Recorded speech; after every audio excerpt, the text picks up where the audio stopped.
Hello everyone, मेरा नाम प्रिय रंजन। आरआरबी पीओ इंटरव्यू मेरा पैनल आज 16 तारीख है।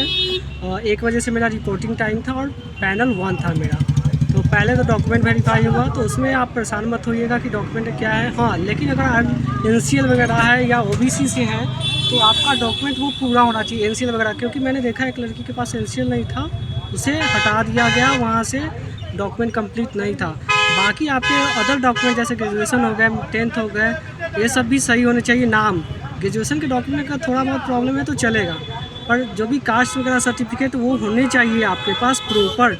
एक्स्ट्रा सर्टिफिकेट है, कंप्यूटर सर्टिफिकेट हो गया, अदर सर्टिफिकेट हो गया, तो वो ले जाना है आपको। उसके बाद डॉक्यूमेंट वेरीफाई होता है, वहाँ पे टाइम लगता है, 1 आवर 2 आवर लग सकता है। ठीक है, जब डॉक्यूमेंट वेरीफाई हो गया उसके बाद आपको ऊपर ले जाया जाएगा। रूम है, 1 या 2 रूम है, आपको वहाँ बैठाया जाएगा। और उसके बाद अगर मॉर्निंग शिफ्ट में है तो भी वही प्रोसेस है। तो मेरा पैनल वॉल में था, तो मैं अपना बता रहा हूँ अब कि जब मेरा पहला नंबर में ही था, लंच के बाद जब पैनल बैठे थे तो मैं अंदर गया। Good afternoon sir, good afternoon ma'am बोला, मैंने अंदर एंट्री लिया। उसके बाद जैसे ही बैठा तो मेरे से इंट्रोडक्शन पहले पूछा गया कि हाँ अपना इंट्रोडक्शन दो। फिर उसके बाद सॉरी थोड़ा बस में हूँ तो नॉइज़ आ रहा है। इंट्रोडक्शन मैंने अपने आप कंप्लीट किया।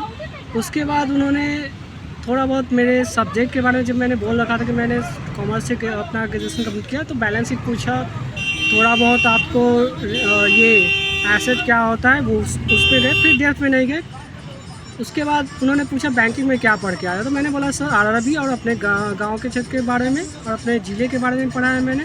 फिर थोड़ा बहुत जानकारी राज्य के बारे में हासिल की है। तब वहाँ से उन्होंने स्टार्ट किया पूछना बैंक के बारे में। ठीक है, तो आरआरबी के बारे में बताओ, वहीं से शुरू कर दिया उन्होंने। फिर किस समय आरआरबी का स्टेबलाइजेशन हुआ, कौन से कमेटी पे हुआ, ये याद होने चाहिए आपके। फिर उसके बाद उन्होंने देखा कि यहाँ पे सही है, थोड़ा बहुत आरबीआई का पूछा, फिर उन्होंने रोक दिया। फिर उसके बाद आता है, ठीक है आपको, आप गांव ग्रामीण क्षेत्र से हैं तो आप गांव में कैसे बैंकों को देखते हैं, उनका डेवलपमेंट कैसे होगा वहाँ पे।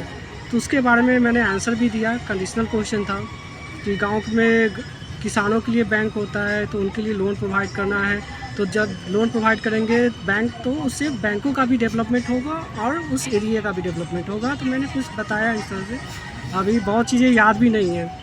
फिर उन्होंने बोला कि आरआरबी की ज़रूरत ही क्यों पड़ी। ठीक है, तो आप लोग को आई होप कि पता होगा कि आरआरबी की ज़रूरत क्यों पड़ी है।